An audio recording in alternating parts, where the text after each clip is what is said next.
പ്രിയപ്പെട്ട വിദ്യാർത്ഥികളെ, ബയോമാസ്റ്റർ ചാനലിലേക്ക് എല്ലാവർക്കും ഹൃദ്യമായ സ്വാഗതം. പുതിയൊരു സീരീസിൻ്റെ ആരംഭം കുറിച്ചുകൊണ്ടാണ് ഞാൻ നിങ്ങളുടെ മുമ്പിൽ വന്നിരിക്കുന്നത്.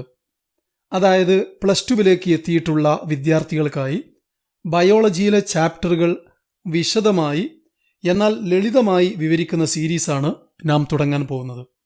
ഓരോ ടോപ്പിക്കും അവസാനിച്ചാൽ ഏതാനും ഒബ്ജക്റ്റീവ് ടൈപ്പ് ചോദ്യങ്ങൾ കൂടി വിശദീകരിക്കുന്നതായിരിക്കും. അതിനാൽ നീറ്റിനു വേണ്ടി തയ്യാറെടുക്കുന്ന വിദ്യാർത്ഥികൾക്ക് കൂടി ഇത് പ്രയോജനം ചെയ്യുന്നതാണ്. ഓക്കെ, ആദ്യം നാം സുവോളജിയിലെ ഒന്നാമത്തെ ചാപ്റ്ററായ ഹ്യൂമൻ റീപ്രൊഡക്ഷനാണ് പഠിക്കാൻ പോകുന്നത്. എല്ലാവരും റെഡിയല്ലേ? ശ്രദ്ധയോടെ മനസ്സ് ഏകാഗ്രമാക്കി നമുക്ക് തുടങ്ങാം. ആദ്യമായി എന്താണ് റീപ്രൊഡക്ഷൻ എന്ന് മനസ്സിലാക്കേണ്ടതുണ്ട്. Reproduction is the production of young ones by an organism. ഒരു ഓർഗാനിസം അതിൻ്റെ സന്താനങ്ങളെ ഉൽപ്പാദിപ്പിക്കുന്നതിനാണ് ലളിതമായി റീപ്രൊഡക്ഷൻ അഥവാ പ്രത്യുൽപാദനമെന്ന് പറയുന്നത്. ജീവികൾക്ക് അവയുടെ വംശം നിലനിർത്തണമെങ്കിൽ റീപ്രൊഡക്ഷൻ നടത്തിയേ തീരൂ. ആനയായാലും ഉറുമ്പായാലും മൈക്രോസ്കോപ്പിക്കായ ബാക്ടീരിയങ്ങളായാലും എന്തിനേറെ ജീവി എന്ന് കൃത്യമായി പറയാൻ പറ്റാത്ത വൈറസുകൾക്ക് പോലും റീപ്രൊഡക്ഷൻ നടത്തിയേ പറ്റൂ. പ്ലാന്റ്സ് അഥവാ സസ്യങ്ങളും റീപ്രൊഡക്ഷൻ നടത്തുന്നുണ്ട്. ഓക്കെ, റീപ്രൊഡക്ഷൻ അസെക്ഷൽ എന്നും സെക്ഷൽ എന്നും 2 തരമുണ്ടെന്ന് നിങ്ങൾക്ക് നേരത്തെ അറിയാം. അതായത് അലൈംഗിക പ്രത്യുൽപാദനം, ലൈംഗിക പ്രത്യുൽപാദനം. എന്താണ് അവ തമ്മിലുള്ള വ്യത്യാസം? അതെ, അസെക്ഷൽ റീപ്രൊഡക്ഷൻ യൂണിപേരൻ്റലാണ്, അഥവാ ഒരു പേരൻ്റ് മാത്രമേ അതിൽ പങ്കെടുക്കുകയുള്ളൂ, എന്നിട്ട് പുതിയ സന്താനങ്ങളെ ഉൽപ്പാദിപ്പിക്കുന്നു. എന്നാൽ സെക്ഷൽ റീപ്രൊഡക്ഷൻ ബൈപാരൻ്റലാണ്, അതായത് 2 പേരൻസ് പങ്കെടുത്ത് സന്താനങ്ങളെ ഉണ്ടാക്കുന്നു. ശരി, ഇതിലേതാണ് more advanced? No doubt sexual reproduction is more advanced. എന്താണ് കാരണം? അസെക്ഷൽ റീപ്രൊഡക്ഷൻ എളുപ്പമുള്ള രീതിയാണെങ്കിലും അതിലൂടെയുണ്ടാകുന്ന സന്താനങ്ങൾ പേരൻസിൻ്റെ അതേ കോപ്പിയായിരിക്കും, വ്യത്യാസങ്ങളുണ്ടാവില്ല. അഥവാ പുതിയ ജീനുകളും സവിശേഷതകളും കിട്ടുന്നില്ല. എന്നാൽ സെക്ഷൽ റീപ്രൊഡക്ഷനിലൂടെ ഉണ്ടാകുന്ന സന്താനങ്ങൾക്ക് പേരൻസുമായി സാമ്യതയുണ്ടെങ്കിലും പല വ്യത്യാസങ്ങളും കാണും.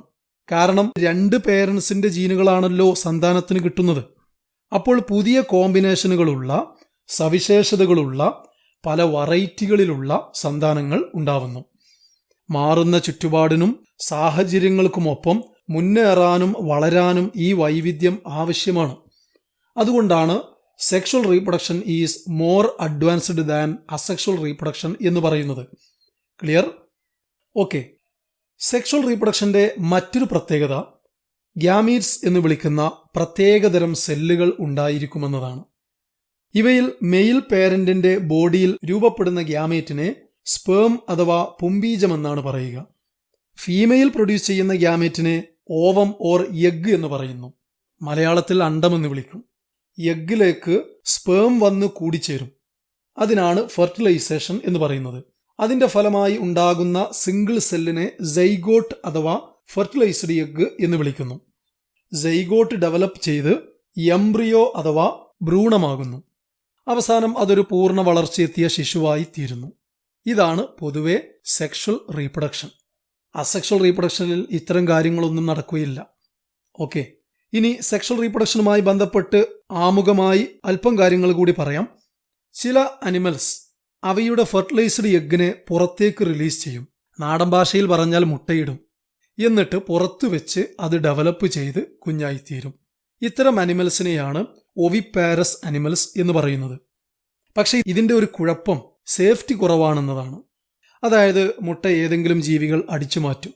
എന്തിനു വേറെ ജീവികളെ പറയണം? വീട്ടിൽ കോഴി മുട്ടയിടുന്നത് നാം അടിച്ചു മാറ്റി ഓംലെറ്റോ ബുൾസയ്യോ ഒക്കെ ആക്കി മാറ്റുന്നില്ലേ? ഭ്രൂണഹത്യയാണ് കേട്ടോ ആ ചെയ്യുന്നത്. എന്നിട്ടത് ശാപ്പിടുകയും ചെയ്യുന്നു. പാവം കോഴിക്ക് പ്രതികരണശേഷി ഇല്ലാത്തത് കൊണ്ട് നാം അത് തുടർന്നു പോരുന്നു.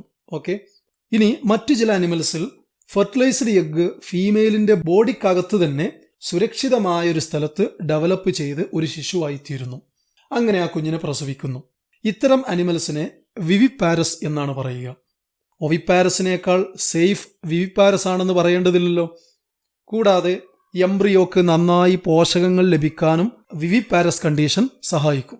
അപ്പോൾ ഇതുവരെ പറഞ്ഞതിൽ നിന്നും നമുക്ക് വ്യക്തമാകുന്ന കാര്യം, സെക്ഷൽ റീപ്രൊഡക്ഷൻ അസെക്ഷൽ റീപ്രൊഡക്ഷനേക്കാൾ അഡ്വാൻസ്ഡ് ആണ്.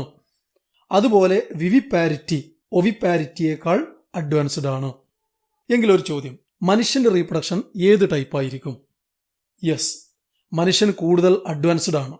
സ്വാഭാവികമായും അഡ്വാൻസ്ഡ് ടൈപ്പ് റീപ്രൊഡക്ഷൻ ആയിരിക്കും ഉണ്ടായിരിക്കുക. അതായത് humans are sexually reproducing and viviparous. മനുഷ്യൻ സെക്ഷൽ റീപ്രൊഡക്ഷൻ നടത്തുന്നതും പ്രസവിക്കുന്നവയുമാണ്. നമ്മൾ ഈ ചാപ്റ്ററിൽ പഠിക്കുന്നത് മനുഷ്യന്റെ മാത്രം റീപ്രൊഡക്ഷനെ പറ്റിയാണ്. നിങ്ങൾക്കറിയാം, നമ്മുടെ ശരീരത്തിൽ ഓരോ തരം കാര്യങ്ങൾ നിർവഹിക്കാനും പലതരം സിസ്റ്റങ്ങൾ പ്രവർത്തിക്കുന്നുണ്ട്, ഇല്ലേ? ഉദാഹരണത്തിന് ഫസ്റ്റ് ഇയറിൽ ഹ്യൂമൻ ഫിസിയോളജി എന്ന യൂണിറ്റിൽ പലതരം സിസ്റ്റങ്ങൾ പഠിച്ചതോർക്കുന്നില്ലേ? ഏതൊക്കെയാണത്? യെസ്, ഡൈജഷൻ ആൻഡ് അബ്സോർപ്ഷൻ നടത്താൻ ഡൈജസ്റ്റീവ് സിസ്റ്റം, റെസ്പിറേഷൻ നടത്താൻ റെസ്പിറേറ്ററി സിസ്റ്റം, സർക്കുലേഷൻ നടത്താൻ circulatory system and so on. ഇതുപോലെ റീപ്രൊഡക്ഷൻ നടത്താനും നമ്മുടെ ശരീരത്തിൽ പ്രത്യേക സിസ്റ്റം ഉണ്ടാവണമല്ലോ. അതിനെയാണ് റീപ്രൊഡക്റ്റീവ് സിസ്റ്റം അഥവാ പ്രത്യുൽപാദന വ്യവസ്ഥ എന്ന് വിളിക്കുന്നത്. പക്ഷേ മറ്റു സിസ്റ്റങ്ങൾക്കില്ലാത്ത ഒരു പ്രത്യേകത ഈ സിസ്റ്റത്തിനുണ്ട്. അതെന്താണെന്ന് പറയാമോ? യെസ്, റീപ്രൊഡക്റ്റീവ് സിസ്റ്റം മെയിലിലും ഫീമെയിലിലും വ്യത്യസ്തമാണ്. യഥാർത്ഥത്തിൽ ഒരാൾ മെയിൽ ആകുന്നതും ഫീമെയിൽ ആകുന്നതും ഈ സിസ്റ്റത്തിന്റെ വ്യത്യാസം കൊണ്ടാണ്, ശരിയല്ലേ? അപ്പോൾ ഹ്യൂമൻ റീപ്രൊഡക്റ്റീവ് സിസ്റ്റം 2 തരമുണ്ടെന്ന് പറയാം: mail reproductive system and female reproductive system. പുരുഷ പ്രത്യുൽപാദന വ്യവസ്ഥ, സ്ത്രീ പ്രത്യുൽപാദന വ്യവസ്ഥ. ഇന്ന് നമുക്ക് പഠിക്കേണ്ടത് മെയിൽ റീപ്രൊഡക്റ്റീവ് സിസ്റ്റത്തെക്കുറിച്ചാണ്. എല്ലാവരും സ്ക്രീനിലേക്ക് നോക്കുക. മെയിൽ റീപ്രൊഡക്റ്റീവ് സിസ്റ്റത്തിന്റെ വിവിധ ഭാഗങ്ങൾ കാണിക്കുന്ന ഒരു ചാർട്ടും ചിത്രീകരണങ്ങളും കണ്ടല്ലോ. 4 പ്രധാന ഭാഗങ്ങളാണ് മെയിൽ റീപ്രൊഡക്റ്റീവ് സിസ്റ്റത്തിനുള്ളത്: testes, accessory ducts, accessory glands and external genitalia or penis. ഏതൊക്കെയാണ്? Testes, accessory ducts, accessory glands and external genitalia or penis.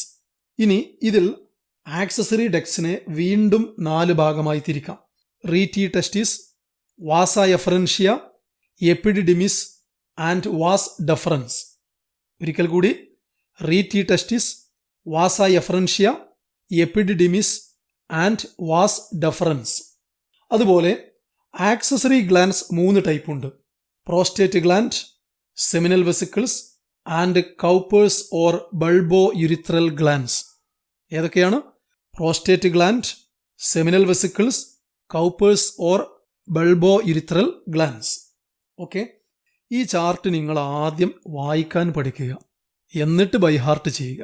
കാരണം മെയിൽ റീപ്രൊഡക്റ്റീവ് സിസ്റ്റത്തിന്റെ ഒരു ഓവറാൾ വ്യൂ കിട്ടാനും പരീക്ഷയ്ക്ക് പല ചോദ്യങ്ങളും ഈസിയായി അറ്റൻഡ് ചെയ്യാനും ഇത് നിങ്ങളെ സഹായിക്കും.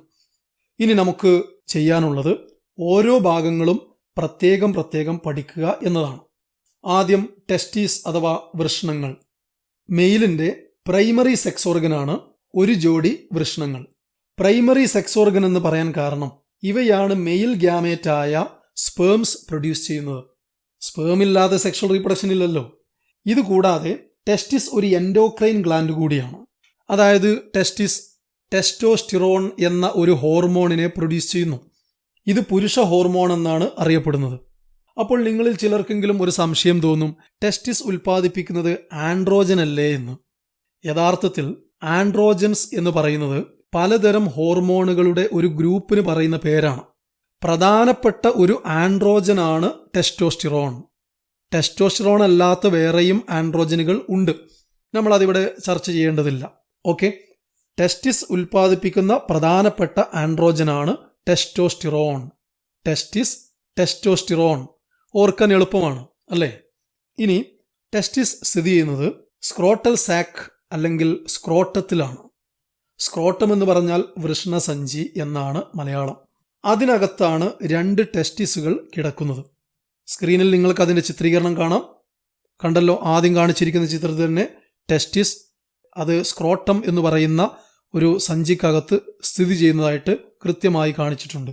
1ാമത്തെയും 2ാമത്തെയും ചിത്രത്തിൽ നിങ്ങൾക്കത് ക്ലിയർ ആയിട്ട് കാണാൻ സാധിക്കും. എന്നാൽ ടെസ്റ്റിസ് ആദ്യമായി ഫോം ചെയ്യുന്നത് സ്ക്രോട്ടത്തിലല്ല, അബ്ഡമൻ അഥവാ ഉദരത്തിനകത്താണ്.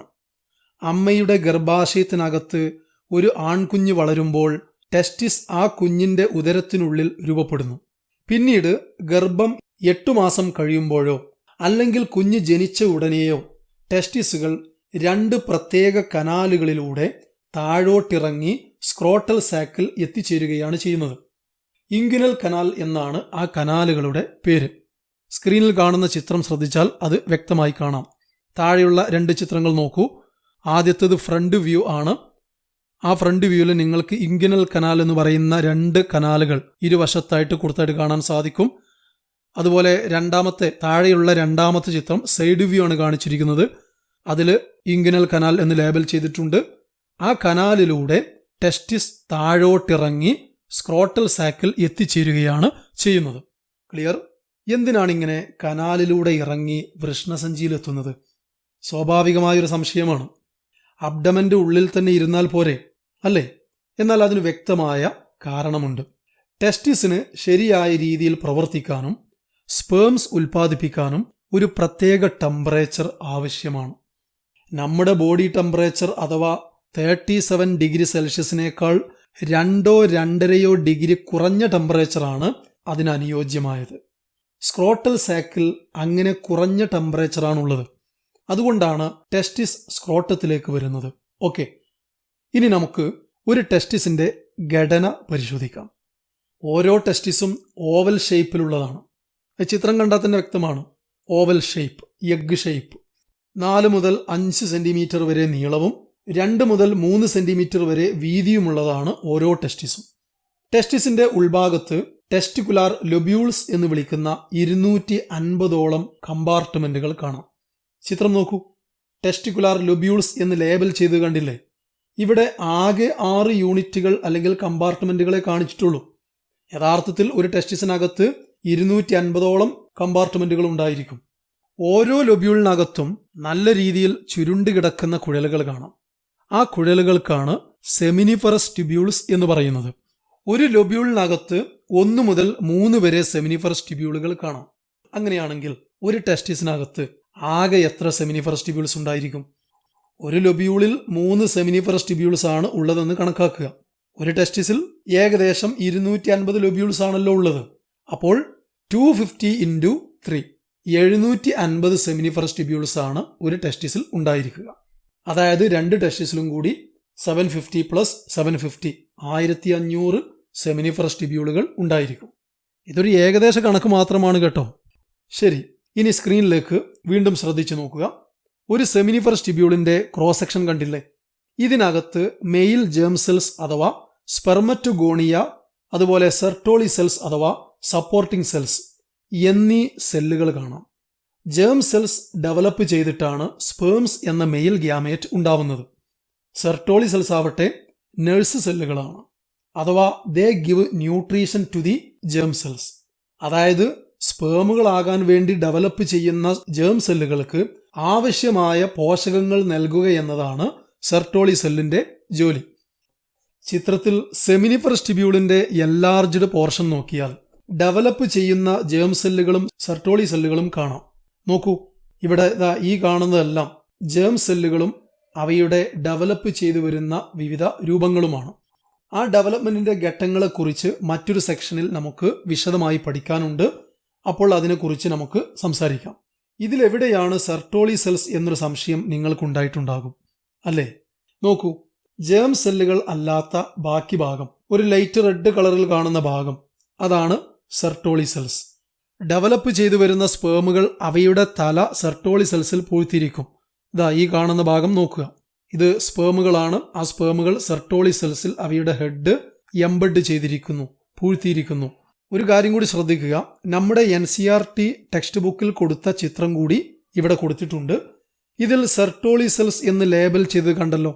യഥാർത്ഥത്തിൽ ഒരു തെറ്റിദ്ധാരണയുണ്ടാക്കുന്ന വിധത്തിലാണ് സെർട്ടോളി സെൽസ് ഇവിടെ വരച്ചിരിക്കുന്നത്. കുറെ കൂടി കറക്റ്റായ ചിത്രം വേറെ കാണിക്കാം. കണ്ടല്ലോ, വലതുഭാഗത്ത് കാണുന്ന ചിത്രം, അതിൽ റെഡ് കളറിൽ കാണുന്നതാണ് സെർട്ടോളി സെൽ.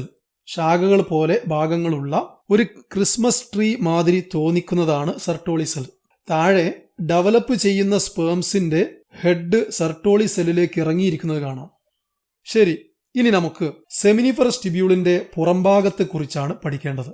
ഇതുവരെ നമ്മൾ പഠിച്ചത് ഉൾഭാഗത്തെക്കുറിച്ചാണ്. ഇനി പുറംഭാഗം. ചിത്രം നോക്കുക. ഇവിടെ മുകളിൽ കാണുന്ന ചിത്രം ടെസ്റ്റിസിന്റെ ഒരു ഭാഗം സെക്ഷൻ എടുത്തതാണ്. ഈ കാണുന്ന ഓരോ കമ്പാർട്ട്മെന്റുകളും ഓരോ സെമിനിഫറസ് ട്യൂബ്യൂൾസിന്റെ ക്രോസ് സെക്ഷനാണ്. കണ്ടല്ലോ, ഇതൊരു സെമിനിഫറസ് ട്യൂബ്യൂളാണ്, ഇത് മറ്റൊന്ന്. ഇങ്ങനെ ഓരോരോ സെമിനിഫറസ് ട്യൂബ്യൂളുകളുടെ ക്രോസ് സെക്ഷൻ നിങ്ങൾക്ക് കാണാൻ സാധിക്കും. അതിന്റെ ഇടയിലായിട്ട് റെഡിഷ് കളറിലുള്ള റീജിയൻ, ആ റീജിയനെയാണ് ഇന്റർസ്റ്റീഷ്യം അല്ലെങ്കിൽ ഇന്റർസ്റ്റീഷ്യൽ സ്പേസ് എന്ന് പറയുന്നത്. ആ സ്പേസിൽ പലതരം സെല്ലുകളും ചെറിയ ബ്ലഡ് വെസലുകളും ഉണ്ടായിരിക്കും. അത് കൃത്യമായി കാണിക്കുന്ന ചിത്രമാണ് താഴെ കൊടുത്തിരിക്കുന്നത്. ഇതാ ഈ കാണുന്നത് 3 സെമിനിഫറസ് ട്യൂബ്യൂളുകളാണ്. അവയുടെ ഇടയിലുള്ള ഈ റീജിയൻ ഇന്റർസ്റ്റീഷ്യൽ സ്പേസ് ആണ്. ആ സ്പേസിൽ നിങ്ങൾക്ക് ഇതാ ഈ കാണുന്നത് ബ്ലഡ് വെസലിന്റെ ഒരു ക്രോസ് സെക്ഷനാണ്. അതുപോലെ ഇവിടെ നിങ്ങൾക്ക് മാക്രോഫേജ് എന്ന് പറയുന്ന സെല്ല് കാണാം. ടി സെൽ അഥവാ ടി ലിംഫോസൈറ്റ് കാണാം. ഈ സെല്ലുകളെയാണ് നമ്മൾ ഇമ്മ്യൂണോളജിക്കലി കോമ്പീറ്റന്റ് സെൽസ് എന്ന് പറയുന്നത്. ഇമ്മ്യൂണോളജിക്കലി കോമ്പീറ്റന്റ് സെൽസ് എന്ന് പറഞ്ഞാൽ പ്രതിരോധ ശക്തി നൽകാൻ കഴിവുള്ള സെല്ലുകൾ. നമുക്കറിയാം, മാക്രോഫേജുകൾ രോഗാണുക്കളെ വിഴുങ്ങി നശിപ്പിക്കുന്നു. ടി സെല്ലുകൾ ആന്റിജനുകളെ നേരിട്ട് നമ്മുടെ ബോഡിയെ പ്രൊട്ടക്റ്റ് ചെയ്യുന്നു, അല്ലേ? അതുകൊണ്ട് ഇമ്മ്യൂണോളജിക്കലി കോമ്പീറ്റന്റ് സെല്ലുകളാണ് മാക്രോഫേജുകളും ടി സെല്ലുകളും എന്ന് മനസ്സിലാക്കാം. നമുക്കത് വിശദമായി പഠിക്കാനില്ല, ചിത്രത്തിൽ അങ്ങനെ കണ്ടതുകൊണ്ട് സൂചിപ്പിച്ചു എന്നേ ഉള്ളൂ. അതുപോലെ മറ്റൊരു സെല്ലാണ് interstitial cells or Leydig cells. അത് വളരെ പ്രധാനപ്പെട്ട ഒരു പോയിന്റാണ്. കണ്ടല്ലോ, ഇവിടെ ലെയ്ഡിക് സെൽസ് എന്ന് ലേബൽ ചെയ്ത സെല്ലുകൾ കാണാം. ഈ സെല്ലുകളുടെ പ്രത്യേകത, they secrete testicular hormones, that is androgens. ഞാൻ നേരത്തെ സൂചിപ്പിച്ചിരുന്നു, ആൻഡ്രോജൻസ് എന്ന് പറയുന്നത് ഒരു കൂട്ടം മെയിൽ ഹോർമോണുകൾക്ക് പറയുന്ന പേരാണ്. അതിൽ ഏറ്റവും പ്രധാനപ്പെട്ട ഹോർമോണാണ് ടെസ്റ്റോസ്റ്റിറോൺ. അത് പ്രൊഡ്യൂസ് ചെയ്യുന്നത് ലെയ്ഡിക് സെൽസ് എന്ന് പറയുന്ന സെല്ലുകളാണ്. മനസ്സിലായല്ലോ? ഓക്കെ, നെക്സ്റ്റ് നമുക്ക് രണ്ടാമതായി പഠിക്കാനുള്ളത് ആക്സസറി ഡെക്സ്. ആക്സസറി ഡെക്സ് എന്ന് പറഞ്ഞാൽ ടെസ്റ്റിസിൽ ഫോം ചെയ്യുന്ന സ്പേമുകൾക്ക് പുറത്തേക്ക് വരാനുള്ള കുഴലുകൾ അടങ്ങിയ ഒരു സംവിധാനമാണ്. ആ കുഴലുകളിലൂടെയാണ് സ്പേമുകൾ കണ്ടക്ട് ചെയ്ത് പുറത്തേക്ക് എത്തിച്ചേരുക. ഇവിടെ നിങ്ങൾക്ക് സ്ക്രീനിൽ കൊടുത്തിരിക്കുന്ന ചിത്രം ശ്രദ്ധിച്ചാൽ അത് കൃത്യമായി മനസ്സിലാക്കാൻ സാധിക്കും. ഈ കാണുന്ന ഭാഗം ടെസ്റ്റിസ് ആണ്. ടെസ്റ്റിസിന്റെ ഉള്ളിലുള്ള ഹൈലി കോയിൽഡായ സെമിനിഫറസ് ട്യൂബ്യൂളുകൾ കാണാം. ഈ എല്ലാ സെമിനിഫറസ് ട്യൂബ്യൂളുകളും ചില ദ്വാരങ്ങളിലേക്ക് കണക്ട് ചെയ്തതായി കാണാം. കണ്ടല്ലോ, ഈ ദ്വാരങ്ങൾ അഥവാ ഇറഗുലർ ക്യാവിറ്റീസിന് പറയുന്ന പേരാണ് റീറ്റി ടെസ്റ്റിസ്. ഓക്കെ, സെമിനിഫറസ് ട്യൂബ്യൂൾസിൽ നിന്നുള്ള സ്പേമുകളെ ആദ്യമായി റിസീവ് ചെയ്യുന്നത് റീറ്റി ടെസ്റ്റിസ് ആണ്. തുടർന്ന് റീറ്റി ടെസ്റ്റിസിൽ നിന്ന് there are series of fine tubules. ഇവിടെ മുകൾ ഭാഗത്ത് കണ്ടല്ലോ, സീരീസ് ആയി കിടക്കുന്ന കുറെ കുഴലുകൾ കാണാം. ഈ കുഴലുകളെയാണ് വാസ എഫറൻഷ്യ എന്ന് പറയുന്നത്. സ്പേമുകൾ അവിടെ എത്തിച്ചേരുന്നു. തുടർന്ന് ആ സ്പേമുകൾ ഹൈലി കോയിൽഡ് ആയിട്ടുള്ള ട്യൂബ്യൂൾസിന്റെ മറ്റൊരു സിസ്റ്റത്തിലേക്ക് പ്രവേശിക്കുന്നു. ഈ ഭാഗത്തിന് പറയുന്ന പേരാണ് എപ്പിഡിഡിമിസ്. ഇതാ ഇവിടെ നിന്ന് തുടങ്ങി ഇത്രയും ഭാഗം എപ്പിഡിഡിമിസ്. ഇതിന്റെ പ്രത്യേകത, ഇറ്റ് സ്റ്റോർസ് സ്പേംസ് ടെമ്പററിലി. സ്പേമുകളെ താൽക്കാലികമായി സ്റ്റോർ ചെയ്യുന്ന ഭാഗമാണ് എപ്പിഡിഡിമിസ്. താൽക്കാലികമായി സ്റ്റോർ ചെയ്യാന്ന് പറയുമ്പോൾ അവിടെ നിന്നും സ്പേം പിന്നീട് മൂവ് ചെയ്യും എന്നാണ് അർത്ഥം.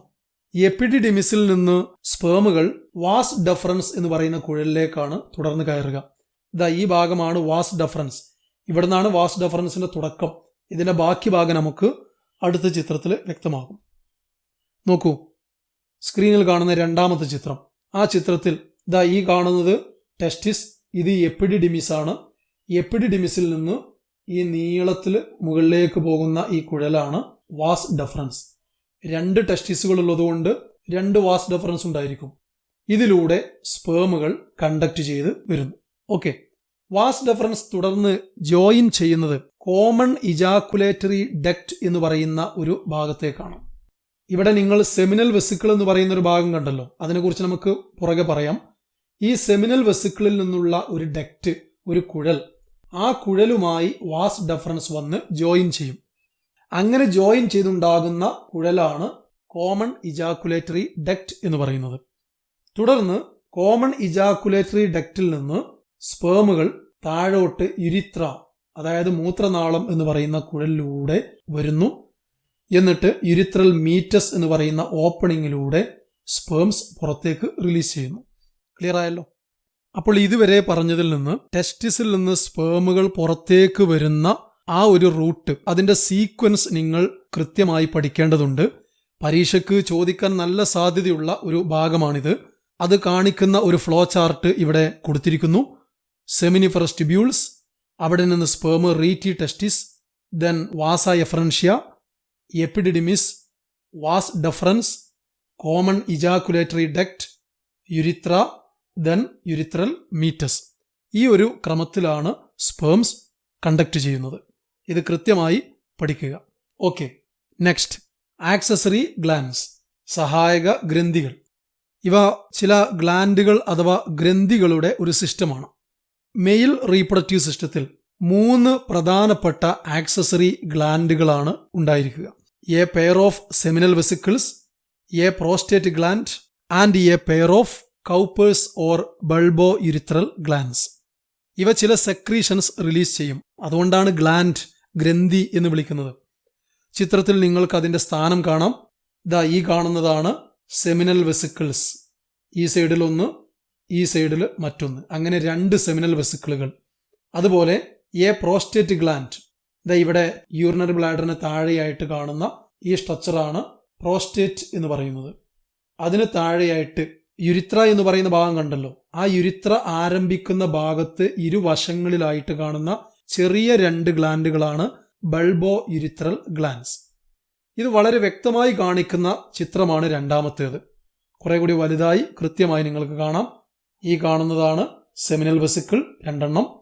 അതുപോലെ ദിസ് വൺ ഈസ് പ്രോസ്റ്റേറ്റ്, താഴെ യുരിത്ര ആരംഭിക്കുന്ന ഭാഗത്തായിട്ട് ബൾബോ യുരിത്രൽ ഗ്ലാൻഡ്സ് 2 എണ്ണം. ഈ 3 ഗ്ലാൻഡുകളുടെയും കളക്റ്റീവ് സെക്രീഷനെയാണ് സെമിനൽ പ്ലാസ്മ എന്ന് പറയുന്നത്. സെമിനൽ പ്ലാസ്മ എന്ന് പറയുന്നത് ആൽക്കലൈനായ ഒരു ഫ്ലൂയിഡാണ്, സ്ലൈമിയായ ഒരു ഫ്ലൂയിഡാണ്. It is rich in fructose, calcium and enzymes. ധാരാളം ഫ്രക്ടോസും കാൽഷ്യവും എൻസൈമുകളും അടങ്ങിയിട്ടുള്ള സവിശേഷമായ ഒരു ഫ്ലൂയിഡാണ് സെമിനൽ പ്ലാസ്മ.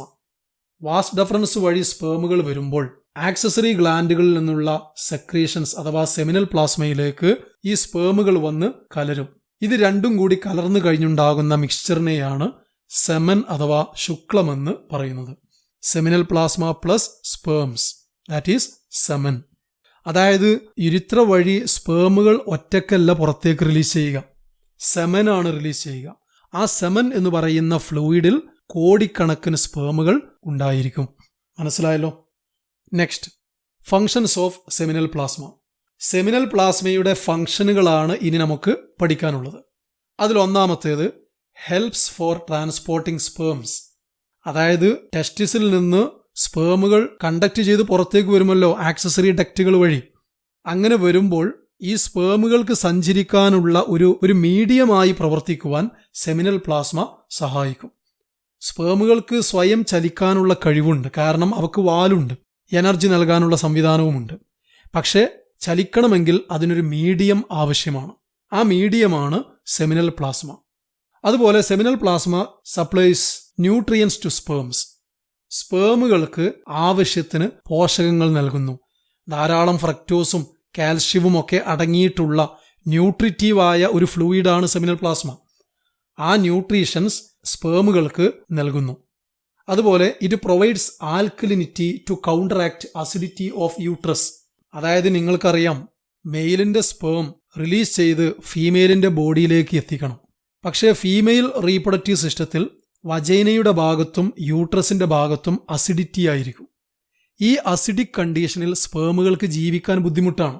അപ്പോൾ ആ അസിഡിറ്റിയെ കൗണ്ടറാക്ട് ചെയ്യാൻ, അതായത് മറികടക്കാൻ സെമിനൽ പ്ലാസ്മയുടെ ആൽക്കലിനിറ്റി സഹായിക്കും. ഗർഭാശയത്തിലുള്ള അസിഡിറ്റിയെ മറികടക്കാൻ ഈ ആൽക്കലിനിറ്റി സഹായിക്കും. കാരണം ആൽക്കലിനിറ്റിയും അസിഡിറ്റിയും കൂടി ചേരുമ്പോൾ ന്യൂട്രൽ ആവും. അതുവഴി ഒരുപാട് സ്പേമുകൾക്ക് നശിക്കാതെ നിലകൊള്ളാൻ സാധിക്കും. ക്ലിയർ? നാലാമത്തെ function, secretion of Cowper's glands lubricate the penis. അത് കൗപ്പേഴ്സ് ഗ്ലാൻഡിന്റെ സെക്രീഷന്റെ ഫംഗ്ഷനാണ് പറയുന്നത്. നമുക്കറിയാം, കൗപ്പേഴ്സ് ഗ്ലാൻഡ്സ് എന്ന് പറയുന്നത്, അതായത് ബൾബോ യുരിത്രൽ ഗ്ലാൻഡ്സ് എന്ന് പറയുന്നത് യുരിത്രയുടെ ആരംഭ ഭാഗത്തുള്ള ചെറിയ 2 ഗ്ലാൻഡുകളാണ്. ഈ ചിത്രത്തിൽ നിങ്ങൾ കണ്ടല്ലോ. സെമൻ വരുന്നതിന് മുമ്പ് ബൾബോ യുരിത്രൽ ഗ്ലാൻസിൽ നിന്ന് ഒരു സ്രവം പുറത്തേക്ക് ആദ്യമായി റിലീസ് ചെയ്യും. അത് റിലീസ് ചെയ്യുന്നതിന്റെ ഉദ്ദേശം എന്ന് പറയുന്നത് യുരിത്രയുടെ ഉൾഭാഗത്തെ ലൂബ്രിക്കേറ്റ് ചെയ്യുവാനും ക്ലീൻ ചെയ്യുവാനും വേണ്ടിയാണ്. അങ്ങനെ പുറകെ വരുന്ന സെമനും അതിനകത്തുള്ള സ്പേമുകൾക്കും സുഗമമായി പുറത്തേക്ക് വരാനുള്ള ക്ലിയർ ആയിട്ടുള്ള ഒരു വഴി ഒരുക്കാൻ ഈ ലൂബ്രിക്കന്റായി പ്രവർത്തിക്കുന്ന സെക്രീഷൻ സഹായിക്കുന്നു. സെമിനൽ പ്ലാസ്മയുടെ ഫംഗ്ഷൻസ് മനസ്സിലായല്ലോ.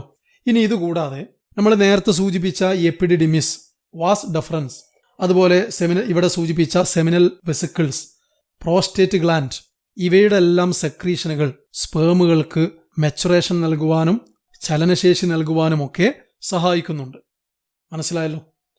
ഓക്കെ, അടുത്ത ഭാഗത്തേക്ക് കടക്കാം. മെയിൽ റീപ്രൊഡക്റ്റീവ് സിസ്റ്റത്തിലെ അവസാനത്തെ ഭാഗമാണ് പീനിസ് ഓർ എക്സ്റ്റേണൽ ജെനിറ്റാലിയ. സ്ക്രീനിൽ കാണുന്ന ചിത്രം ശ്രദ്ധിക്കുക. ഈ സർക്കിളിനകത്ത് കാണിച്ചിരിക്കുന്ന ഭാഗമാണ് penis. It is A copulatory organ. Copulatory organ എന്ന് പറഞ്ഞാൽ സെക്ഷുവൽ ഇന്റർകോഴ്സിന്റെ സമയത്ത് ഫീമെയിലിന്റെ ബോഡിയിലേക്ക് പ്രവേശിപ്പിക്കുന്ന ഓർഗനാണ് പീനിസ്.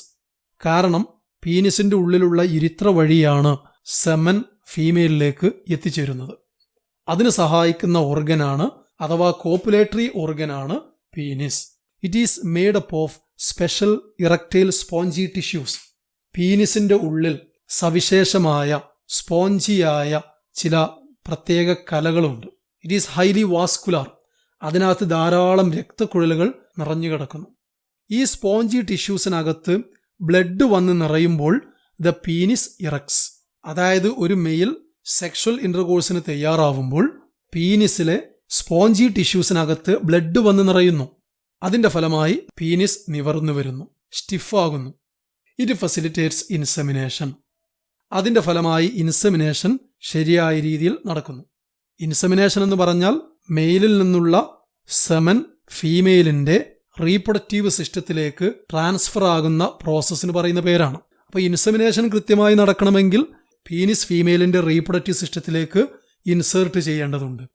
ഇൻസേർട്ട് ആവണമെങ്കിൽ പീനിസ് സ്റ്റിഫ് ആകേണ്ടതുണ്ട്, ഇറക്റ്റ് ആവേണ്ടതുണ്ട്. ഓക്കെ, വീണ്ടും ചിത്രത്തിലേക്ക് നോക്കുക. പീനിസിന്റെ അറ്റത്ത് there is a cone shaped tip. Cone ഷേപ്പിലൊരു ടിപ്പ് കാണാം. അതിന് പറയുന്ന പേരാണ് ഗ്ലാൻസ് പീനിസ്. ഈ ഗ്ലാൻസ് പീനിസിന്റെ പുറത്ത് ഒരു കവറിംഗ് ഉണ്ട്, ലൂസ് സ്കിന്ന് കൊണ്ടുള്ള ഒരു കവറിംഗ് ഉണ്ട്. ആ കവറിങ്ങിന് പറയുന്ന പേരാണ് പ്രപ്യൂസ് അല്ലെങ്കിൽ ഫോർ സ്കിൻ, അഗ്രചർമ്മം എന്ന് മലയാളത്തിൽ പറയും. ഗ്ലാൻസ് പീനിസ് എന്ന് പറയുന്നത് വളരെ സെൻസിറ്റീവായ, ഹൈലി സെൻസിറ്റീവായ ഒരു ഭാഗമാണ്. ആ ഭാഗത്തിന്റെ കവറിംഗ് ആണ് പ്രപ്യൂസ് ഓർ ഫോർ സ്കിൻ. അപ്പോൾ മെയിൽ റീപ്രൊഡക്റ്റീവ് സിസ്റ്റവുമായി ബന്ധപ്പെട്ട ഭാഗങ്ങൾ നമ്മൾ പരിചയപ്പെട്ടു കഴിഞ്ഞു. ഇനി നമുക്ക് ചെയ്യാനുള്ളത് ഇതുവരെ പറഞ്ഞ കാര്യങ്ങൾ നിങ്ങൾ എത്രത്തോളം മനസ്സിലാക്കിയെന്ന് ചെക്ക് ചെയ്യാനുള്ള ഏതാനും ചില ചോദ്യങ്ങളാണ്. നമുക്ക് ചോദ്യങ്ങളിലേക്ക് കടക്കാം. നിങ്ങൾ അതിൻ്റെ ഉത്തരം കണ്ടെത്താൻ ശ്രമിക്കുക. അതിൻ്റെ ആൻസർ ഇവിടെ ഞാൻ കാണിച്ച് നിങ്ങൾ കണ്ടെത്തിയ ഉത്തരവുമായി ഒത്തുനോക്കുക. ശരിയാണെങ്കിൽ നിങ്ങൾ അതിന് ഒരു സ്കോർ നൽകുക. ഓക്കെ, ഒന്നാമത്തെ ചോദ്യം. Which is the false statement? താഴെ കൊടുത്തിരിക്കുന്നതിൽ തെറ്റായ പ്രസ്താവന ഏതാണ്? ഒന്നാമത്തെ statement, testis are the primary sex organ of male. രണ്ടാമത്തേത്, rete testis temporarily stores sperms. Then Leydig cells produce androgen. Last statement, Sertoli cells give nourishment to developing sperms. ഇതിലേതാണ് തെറ്റായ പ്രസ്താവന? ശരിയായ പ്രസ്താവനയല്ല, തെറ്റായ പ്രസ്താവന ഏതാണ് എന്നാണ് നിങ്ങൾ കണ്ടെത്തേണ്ടത്. 5 സെക്കൻഡ് തരാം.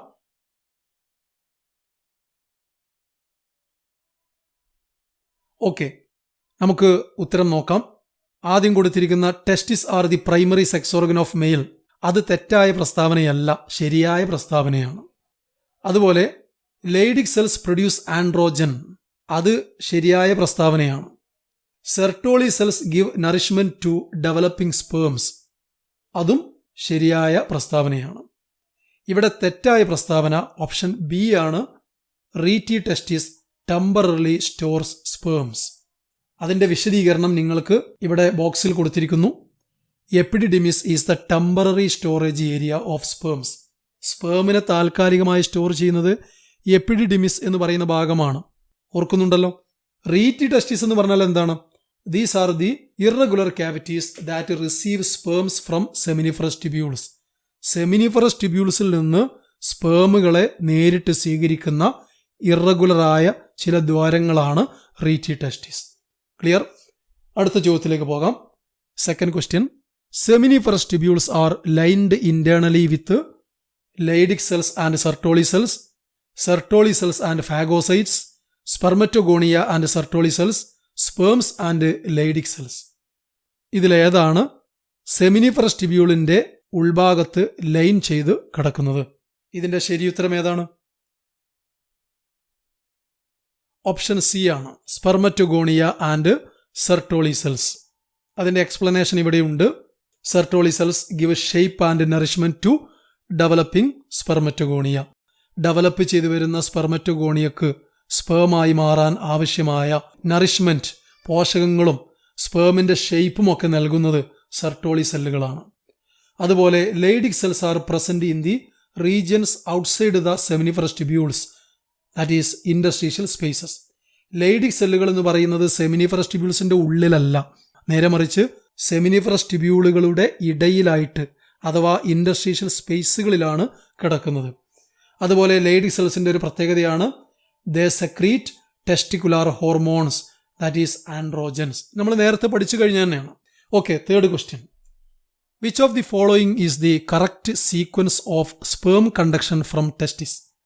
താഴെ കൊടുത്തിരിക്കുന്നതിൽ ടെസ്റ്റിസിൽ നിന്ന് സ്പേമുകൾ കണ്ടക്ട് ചെയ്യുന്നതിന്റെ ശരിയായ ക്രമം ഏതാണ്? ഉത്തരം എഴുതാൻ ശ്രമിക്കുക.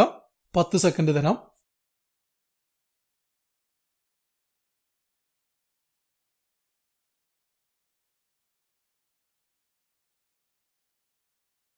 ഓക്കെ, ശരിയുത്തരം option C, seminiferous tubules, rete testis, vasa efferentia, epididymis, vas deferens, urethra. ഈ ഓർഡറിലാണ് സ്പേം പുറത്തേക്ക് വരുന്നത്. Next, fourth question. Select the odd one from the following. താഴെ കൊടുത്തിരിക്കുന്നതിൽ കൂട്ടത്തിൽപ്പെടാത്തത് ഏതാണെന്ന് കണ്ടുപിടിക്കണം. Prostate, Cowper's glands, seminal vesicles, epididymis. ഉത്തരം കണ്ടുപിടിച്ചോ? വളരെ പെട്ടെന്ന് കണ്ടുപിടിക്കാവുന്ന ഒരു ഉത്തരമാണ്. ഓക്കെ, ആൻസർ പറയാം. Option D, epididymis. എന്താണ് കാരണം? ആദ്യം പറഞ്ഞ 3 അതായത് prostate, Cowper's glands, seminal vesicles, ഇവ മെയിലിന്റെ ആക്സസറി ഗ്ലാൻഡുകളാണ്. എപ്പിഡിഡിമിസ് ആക്സസറി ഡക്റ്റിൽപ്പെട്ട ഭാഗമാണ്. Temporary storage area of sperms ആണ്. അത് നമ്മൾ നേരത്തെ പറഞ്ഞു കഴിഞ്ഞു. Okay, then fifth question.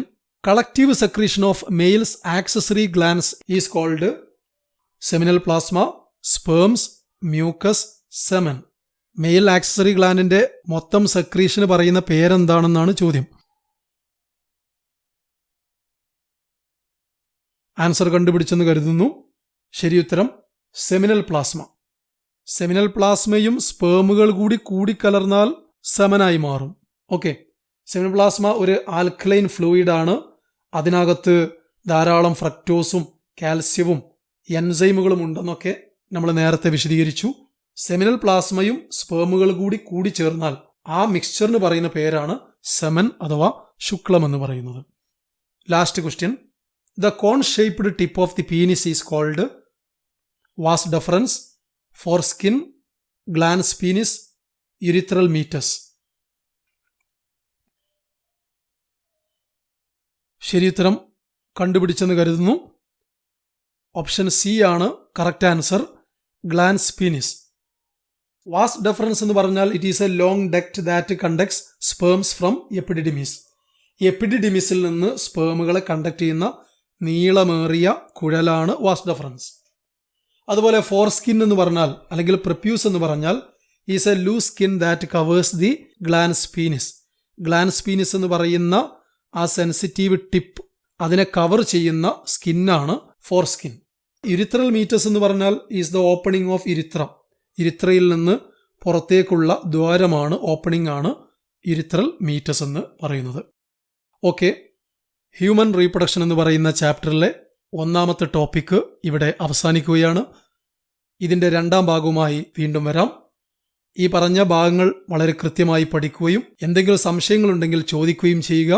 നിങ്ങളുടെ അഭിപ്രായങ്ങളും നിർദ്ദേശങ്ങളും സ്വാഗതാർഹമാണ്. അടുത്ത എപ്പിസോഡുമായി വീണ്ടും